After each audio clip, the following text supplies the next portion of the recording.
Yo, j'espère que vous allez bien, je suis ravie de vous retrouver aujourd'hui pour une nouvelle vidéo dont j'ai piqué le concept à Mademoiselle Lee après son autorisation bien sûr. En fait elle a écrit un article où il me semble elle cite 31 livres qui chacun correspondent à un mood. Donc j'ai envie d'un livre qui me fasse peur, j'ai envie d'un livre qui me fasse sourire, j'ai envie d'un livre qui me fasse voyager, réfléchir, peu importe. Et donc je me suis inspirée de son concept et je l'ai un peu réduit puisqu'aujourd'hui je vais vous parler de 16 livres qui correspondent à un mood. Comme ça, si vous avez envie de frissonner, si vous avez envie de sourire, si vous avez envie de rire, peu importe, vous saurez peut-être vers quoi vous tourner. On commence donc dans la bonne humeur avec un livre qui donne le sourire et j'ai nommé Souvenirs de Marnie de Joanne J. Robinson. Et ce livre, vraiment je l'ai lu récemment en lecture commune avec l'une d'entre vous et vraiment on l'a adoré. Ça a été un coup de cœur je pense pour toutes les deux. Et on va y suivre en fait l'histoire de Anna qui est élevée par sa tante, qui est orpheline et qui va partir en vacances chez des amis de sa tante. Et dans cette ville un peu balnéaire où elle va, il y a une grande maison qui la fascine, qui est au bord de l'eau, avec des grandes fenêtres, mais elle semble un peu abandonnée, on ne sait pas trop. Anna elle se sent un peu différente des autres, elle est très touchante, elle se sent un peu exclue du monde extérieur, elle dit tout le temps qu'il y a un cercle où les gens peuvent être dedans ou alors dehors et elle se sent dehors, elle se sent à l'extérieur du monde. Et près de cette maison qui la fascine tant, elle va découvrir qu'une petite fille, Marnie, y habite. Marnie va devenir son amie. Alors c'est un livre jeunesse, mais qu'est-ce que c'est bien écrit. Vraiment, c'est très simple au niveau de la plume, les chapitres sont très courts, mais tout ce qui est description des paysages, on s'y croirait, on visualise énormément ce que Joanne J. Robinson nous dépeint. Je vous l'ai dit, Anna est extrêmement touchante, on a envie de l'aider, on a envie de lui dire mais non, t'es normale, t'es comme les autres petites filles, c'est vraiment génial. En plus on n'en parle ou pas de ce que Monsieur Toussaint Louverture a fait comme travail éditorial, mais magnifique. Bref, vraiment j'ai souri, j'ai rigolé, j'ai été émue avec ce roman. Je trouve qu'il est idéal pour l'été, surtout si vous partez en bord de mer, par exemple en Bretagne, paysage qui ressemble beaucoup au littoral anglais, ce genre de choses. Je vous le conseille à 1000%, c'est un bonbon pour le cœur, un bonbon pour l'esprit, un bonbon pour l'âme. Le deuxième livre, c'est un livre qui donne à réfléchir et j'ai choisi un classique de la littérature puisque c'est La ferme des animaux de George Orwell. Pourquoi est-ce que j'ai décidé de présenter ce livre-là? Parce que pour moi c'est un livre qu'il faut lire et relire, on l'a probablement lu quand on était au collège ou au lycée, ça fait souvent partie des études un peu littéraires, même en tronc commun, mais ce livre je trouve qu'il est tellement fort, tellement impactant et tellement nécessaire et vous pouvez le lire avec vos enfants, vous pouvez le lire avec des amis, vous pouvez le lire avec quelqu'un avec qui en discuter. Il est hyper actuel, il dépeint avec beaucoup de cynisme c'est sûr, mais quelque chose de vraiment très vrai qui est que tous les animaux sont égaux mais certains le sont un peu plus que d'autres. Parce qu'en fait on va suivre une révolte animale dans une ferme, donc vous imaginez une ferme avec des humains et des animaux, ferme classique quoi. Les animaux vont se rebeller et vont chasser les humains et ils vont dire que c'est fini les vêtements, c'est fini le travail dans les champs, personne ne dormira dans un lit, personne ne boira d'alcool, les deux pattes sont les ennemis et les quatre pattes sont tous amis, sont tous égaux les uns les autres, on ne doit pas se tuer. Et vous imaginez bien que le temps passant, cette égalité et cette espèce de système politique animal va quelque peu bégayer et va passer du côté obscur de la force et il y a une vraie personnalisation des animaux et ils se comportent comme des humains et c'est une espèce de conte un peu cynique, une satire sur certaines tares humaines que je trouve hyper bien fait et adulte, enfant, peu importe, c'est un livre qui je trouve donne à réfléchir et qui mérite d'être lu, relu et re-relu. Prochain livre de cette sélection et c'est un livre qui me bouleverse et j'ai désigné Petit pays de Gaël Faye que j'ai adoré et qui m'a tellement bouleversée. Vous savez quand vous lisez des pages et quand vous lisez des moments d'un livre et que vous vous arrêtez pour le relire et le re-relire, faire une pause pour regarder autour de vous parce que les phrases et ce qui est dit et ce qui est narré a un écho particulier à l'intérieur de vous. Ça m'a vraiment fait cet effet là souvent avec Petit pays. On va y suivre en fait l'histoire de Gabriel qui est un petit garçon, il me semble qu'il a 10 ans quand l'histoire commence. Il habite au Burundi avec ses parents, son père est un colon français et sa mère est d'origine rwandaise et elle a dû quitter le Rwanda à cause du génocide, elle est venue au Burundi. Et donc on va suivre au début sa vie au Burundi comme ça et c'est plein d'innocence, en même temps on découvre ce pays, on découvre ses coutumes, on découvre ces paysages que j'ai visualisés en n'y étant jamais allée, en sachant pas vraiment à quoi ressemblaient un peu les paysages du Burundi. Il y a cet aspect où Gabriel est métisse, puisque du coup son papa est blanc et sa maman est noire, et il y a toute cette question un peu raciale de la couleur de peau qui n'est pourtant jamais citée, c'est-à-dire que on sait qu'il est métisse, mais on ne dit jamais qui est vraiment blanc, qui est vraiment noir, on le devine en fait plus qu'autre chose et j'ai trouvé que c'était très intelligemment mené, sachant qu'en plus on suit le récit d'un enfant, donc ça aurait été bizarre que ça soit trop explicite puisqu'un enfant en fait ne voit pas les couleurs de peau, il n'a pas conscience de toutes ces choses-là, il est encore très innocent, heureusement dans sa tête. Ça tourne évidemment drame puisque ensuite il y a la révolte et la guerre civile au Burundi, je vous passe les détails que vous allez découvrir. La plume de Gaël Faye est incroyable, elle est légère, elle est poétique, elle est très ciselée. Les pensées de Gabriel, en fait je trouve qu'il se met très bien dans la tête d'un enfant sans pour autant infantiliser son discours, sans pour autant infantiliser ses pensées. Et c'était bouleversant de violence, c'était bouleversant de vérité. C'est à la fois drôle et dramatique. Et je trouve que c'est un roman nécessaire, que c'est nécessaire pour comprendre ce qui s'est passé au Burundi, mais aussi l'implication des Français quant au génocide rwandais. Ce récit m'a bouleversée, en plus il est sorti en poche. Et il est à mettre aussi dans les mains des plus jeunes, adolescents comme adultes. De nouveau, je trouve que c'est un récit nécessaire et qui vous fera lâcher peut-être une petite larme. C'est possible, très possible. D'ailleurs, petite parenthèse, mais ça m'a fait rire parce qu'à un moment, ils décrivent l'état d'urgence de la population après que la guerre civile se soit déclarée. Et vraiment, les mesures prises étaient identiques, mot pour mot, aux mesures qu'on a eues là pendant le coronavirus, mot pour mot. Couvre-feu sur toute l'étendue du territoire de 18h à 6h du matin, fermeture des frontières, circulation des personnes d'une commune à l'autre est interdite, regroupement de plus de 3 personnes interdites, le conseil appelle à la population à garder son calme. Est-ce que ça vous rappelle pas quelque chose? Et puisqu'on est en Afrique, on va y rester, puisque maintenant il faut que je vous présente un livre qui vous fait voyager. Et quoi de mieux que Contes d'Afrique de Henri Gougaud.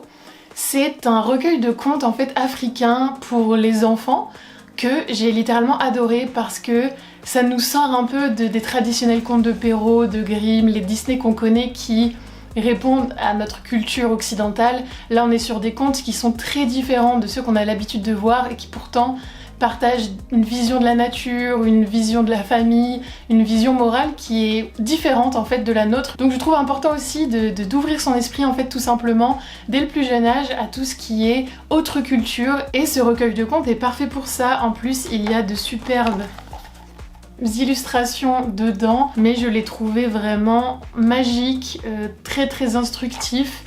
C'est des contes qui sont très courts, à chaque fois ils durent seulement quelques pages avec les illustrations et il y en a une quinzaine je pense en tout.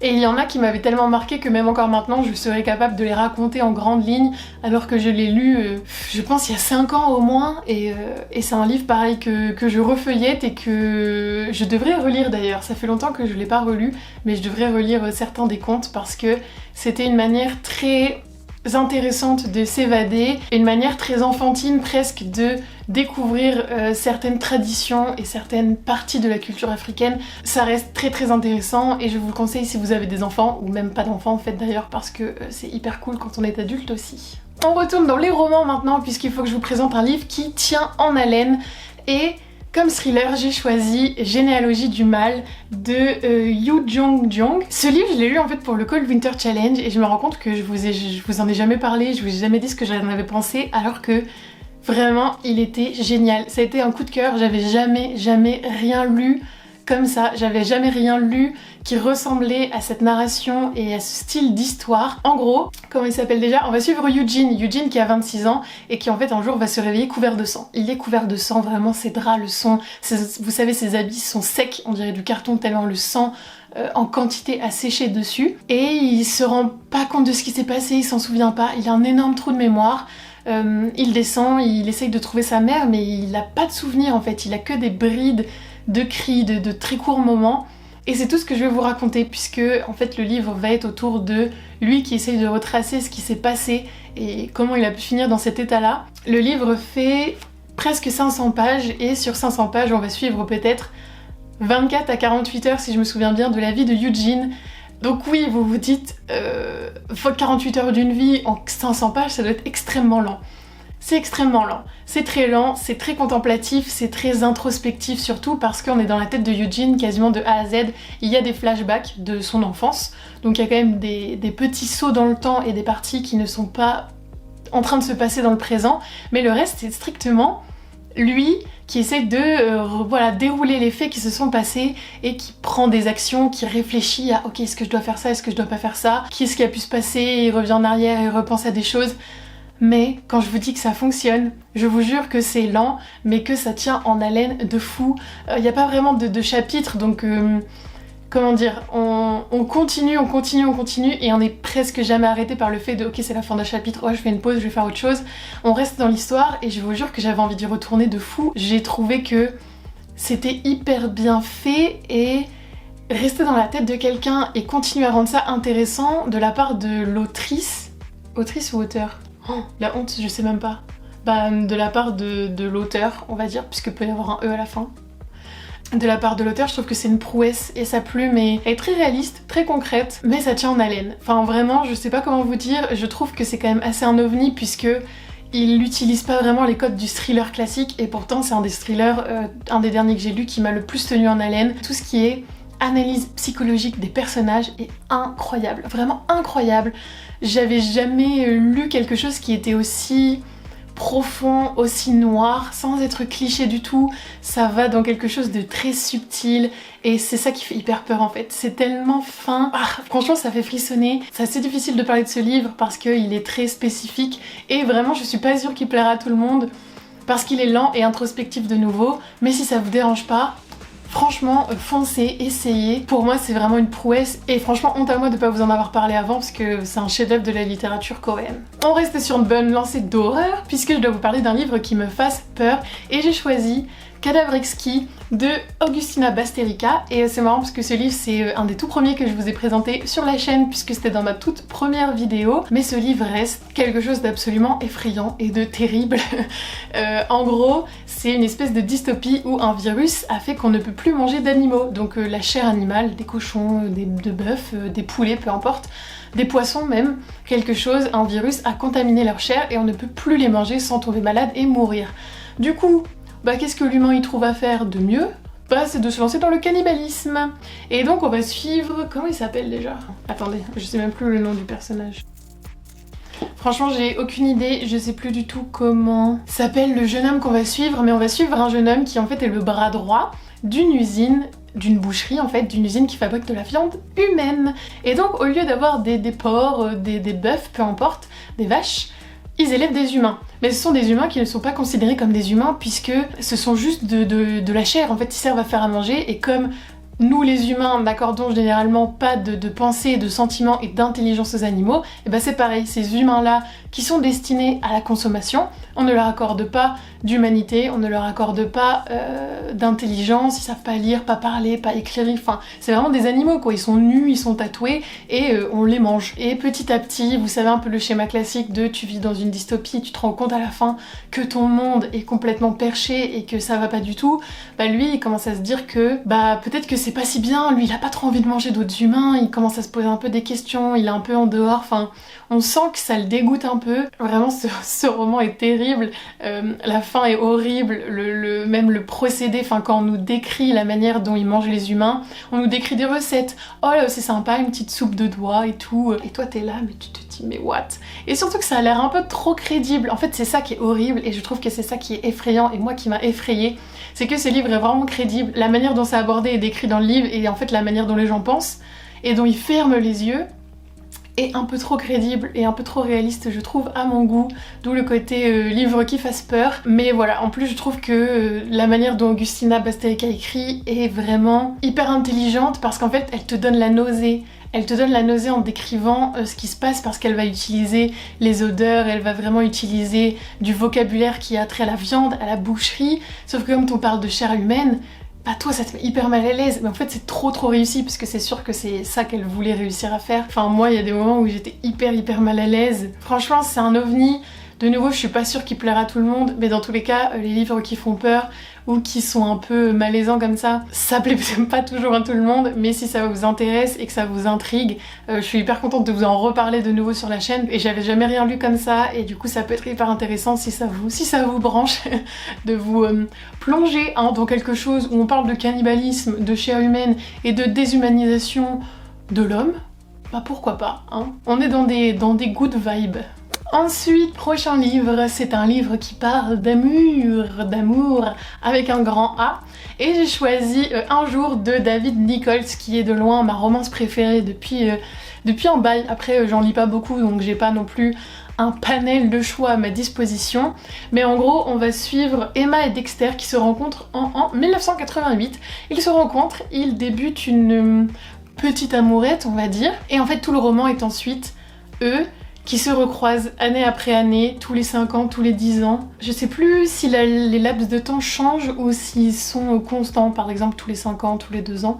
Mais en gros, pendant 20 ans, on va suivre leurs deux relations qui se cherchent, qui se repoussent, qui gravitent l'un autour de l'autre. Ils ont vraiment une relation qui est presque fusionnelle, ils sont très proches, ils sont meilleurs amis, ils sont amants, ils sont amoureux, ils savent pas trop. Il y a toute cette question autour d'eux.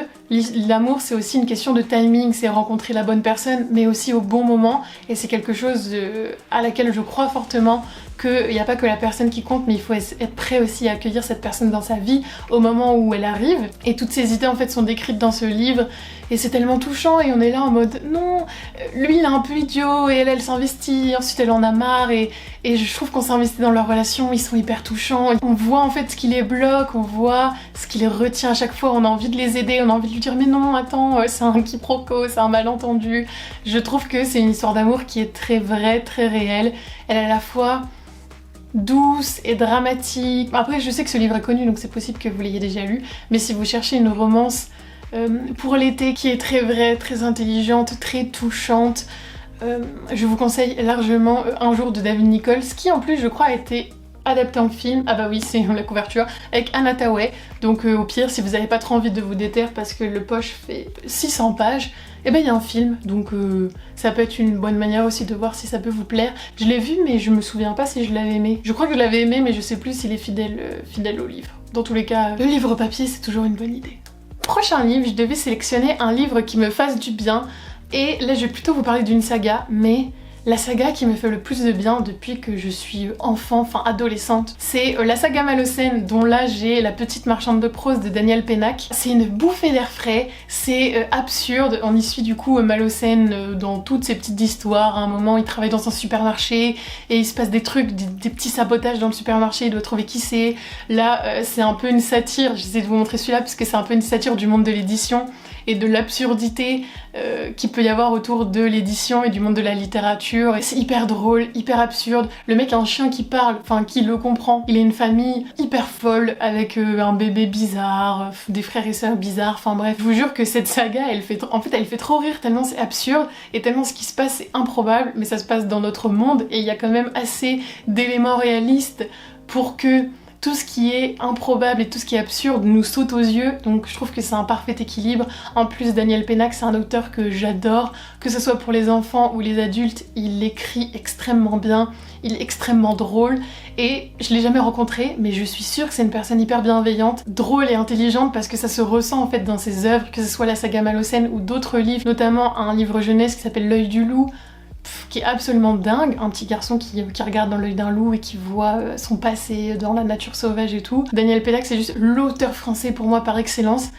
qui fait du bien quand tu lis ses livres, et la saga Malocène en fait partie. Je pense que c'est une de mes sagas préférées au monde, parce que c'est celle qui m'a le plus marquée quand j'étais adolescente, et j'ai compris que la littérature pouvait aussi ressembler à ça, les livres pouvaient aussi ressembler à ça, et c'était tout un nouveau monde en fait qui s'ouvrait pour moi. Je crois qu'il n'y a pas d'ordre, il me semble qu'on peut les lire de manière indépendante, que ça n'a absolument aucun impact. Après moi, je suis une meuf un peu psychorigide qui aime bien lire dans l'ordre chronologique de parution ou d'histoire, donc je vous conseillerais de commencer par Au bonheur des ogres.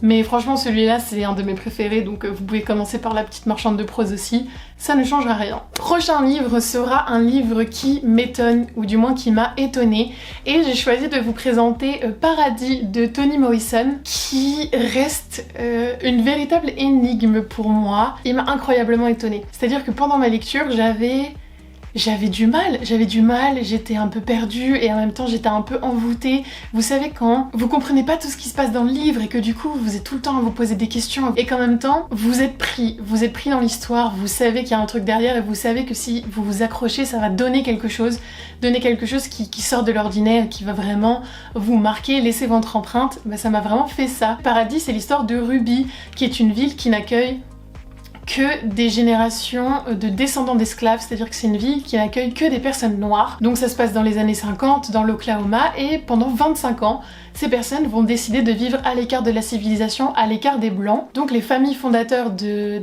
Ruby sont des noirs à la peau très noire, noirs anthracite comme le dit Toni Morrison, sauf qu'au fur et à mesure déjà, certains vont avoir la peau de couleur plus claire par diverses alliances amoureuses, ce genre de choses, et aussi les pères fondateurs vont imposer des lois très puritaines par rapport à leur fonctionnement, lois puritaines qui font que la ville peut sembler le paradis pour ne pas subir le racisme et en fait ça va parfois tourner à l'enfer, et suite à cet enfer il y a des femmes qui vont décider de vivre dans une maison à l'écart de la ville, et en gros c'était des femmes qui ne correspondaient pas aux lois puritaines de ces hommes, et elles vont décider de fuir, de prendre leur indépendance dans une maison à part, et donc il y a tout aussi la thématique des sorcières qui va être abordée. Toni Morrison, elle décrit ça de façon tellement intelligente, mais aussi tellement ambiguë. On ne sait jamais directement la couleur de peau de quelqu'un, mais elle nous fait comprendre via l'histoire et via ce que la personne subit, si elle est plutôt claire, plutôt foncée, ce genre de choses, et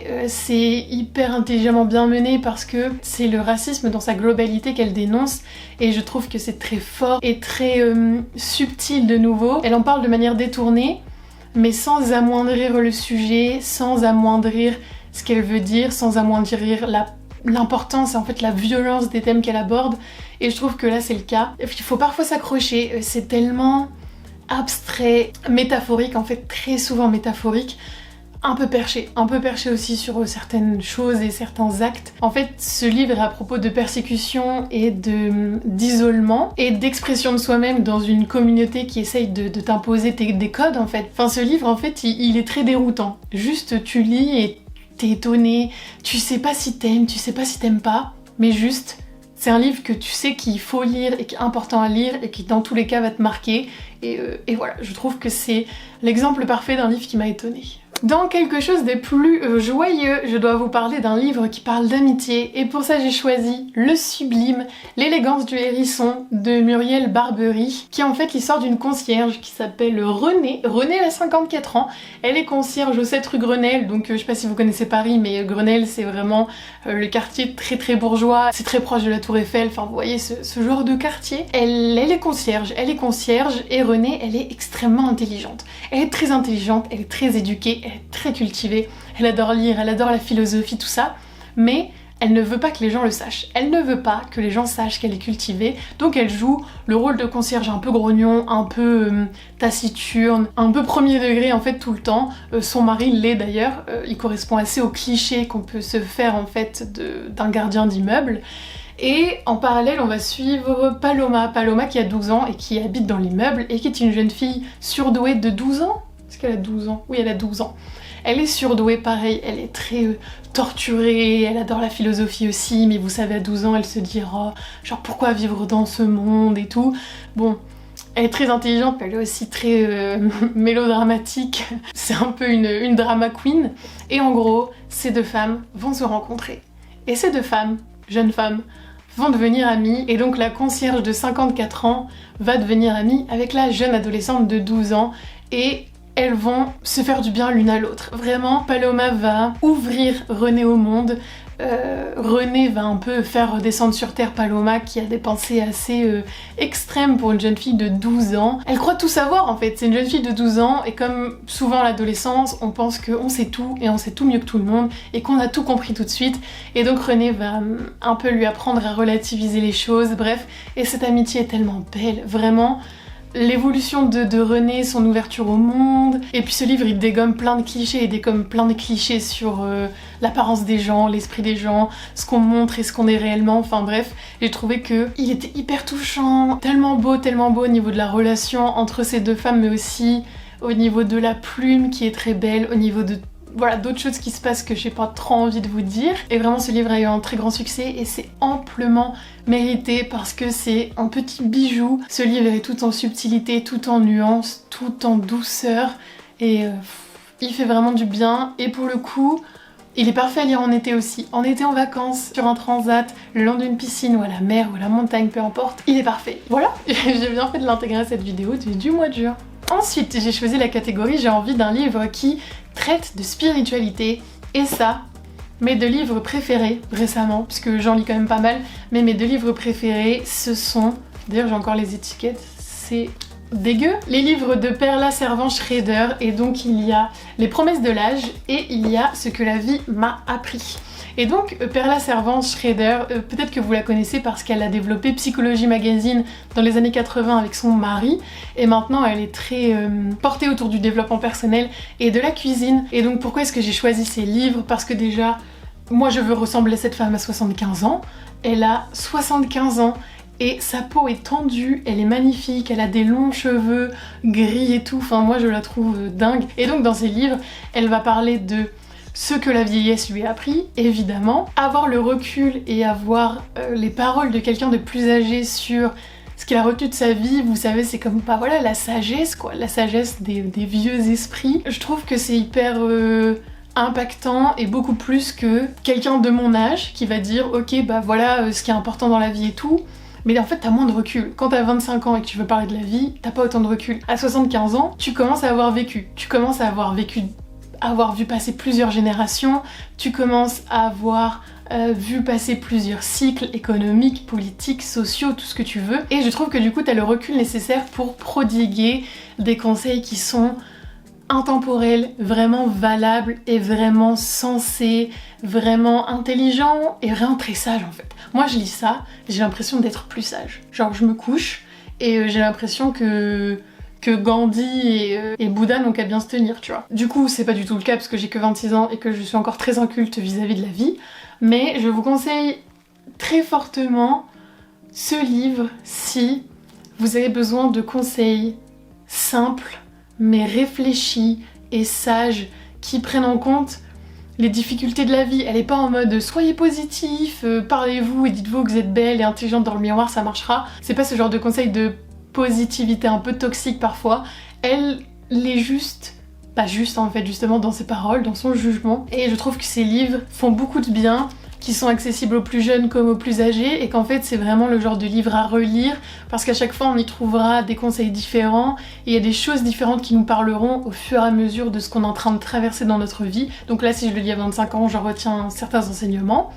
Si je le relis après avoir eu des enfants, j'en retiendrai d'autres. Cette femme est très sage, très douce, très bienveillante, à l'écoute de soi-même, à l'écoute des autres, et je vous conseille énormément ces livres si vous êtes intéressé par tout ce qui est spiritualité, parce que c'est pas ce qu'on voit le plus souvent, mais je trouve que cette femme a beaucoup de choses à dire et a beaucoup à nous apprendre.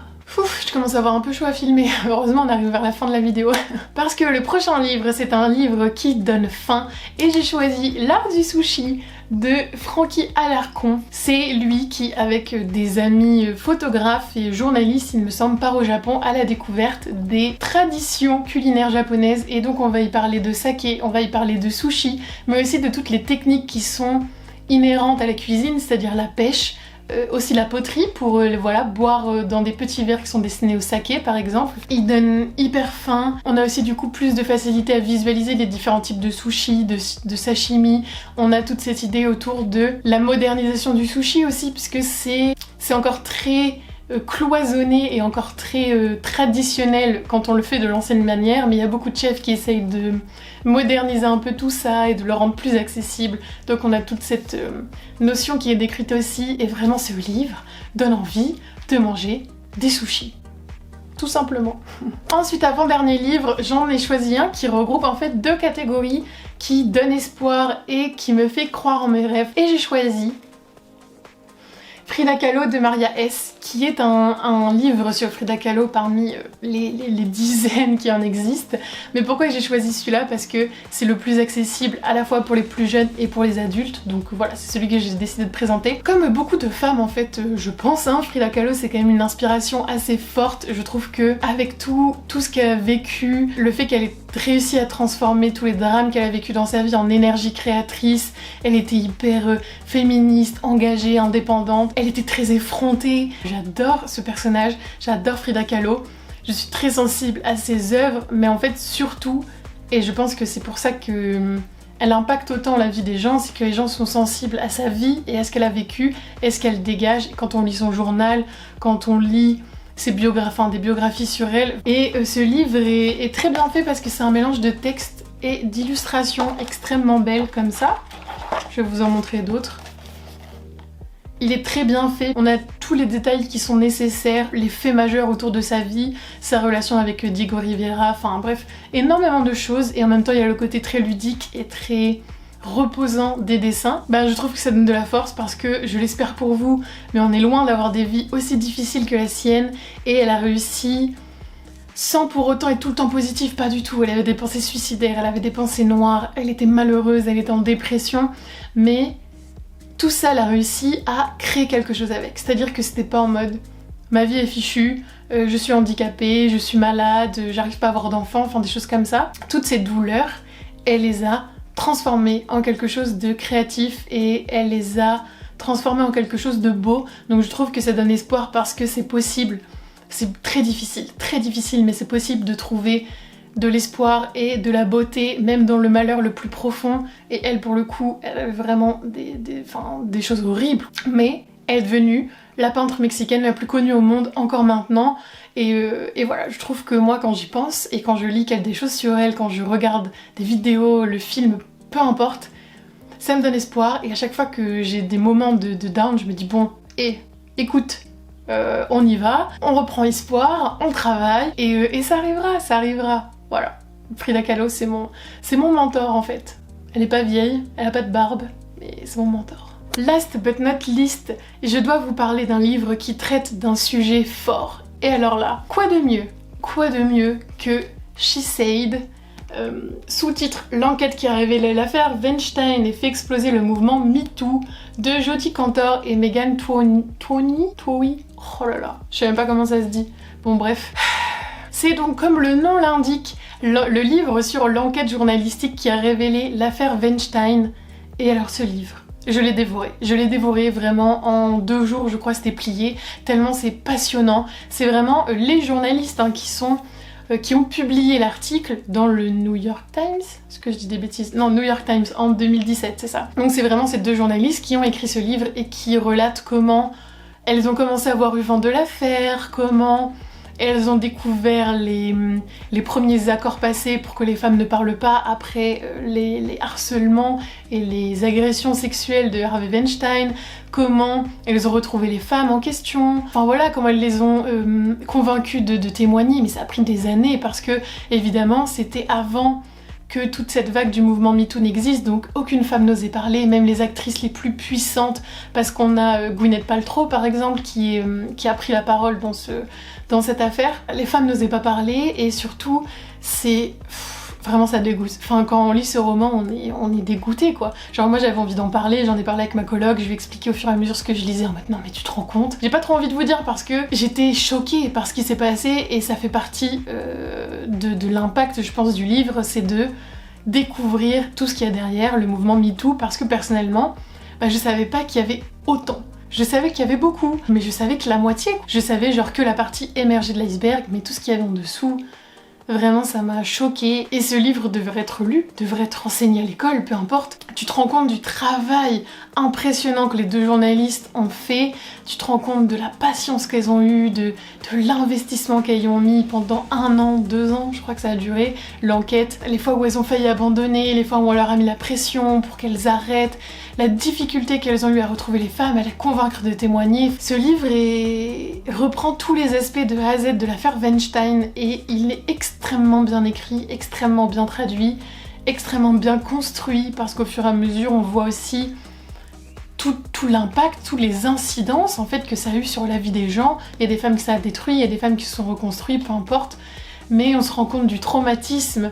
que c'était, la difficulté que ça a été d'en parler. C'est hyper cool aussi pour rendre hommage à toutes ces femmes qui ont pris la parole parce qu'elles ont été parmi les premières à le faire. Donc ouais, si vous voulez un livre très bien documenté, très bien relaté avec des faits concrets et comprendre le vrai processus journalistique qui est derrière, franchement je pouvais pas trouver un livre qui correspondait mieux, qui traite un sujet fort parce que là pour le coup on est en plein dans le mille.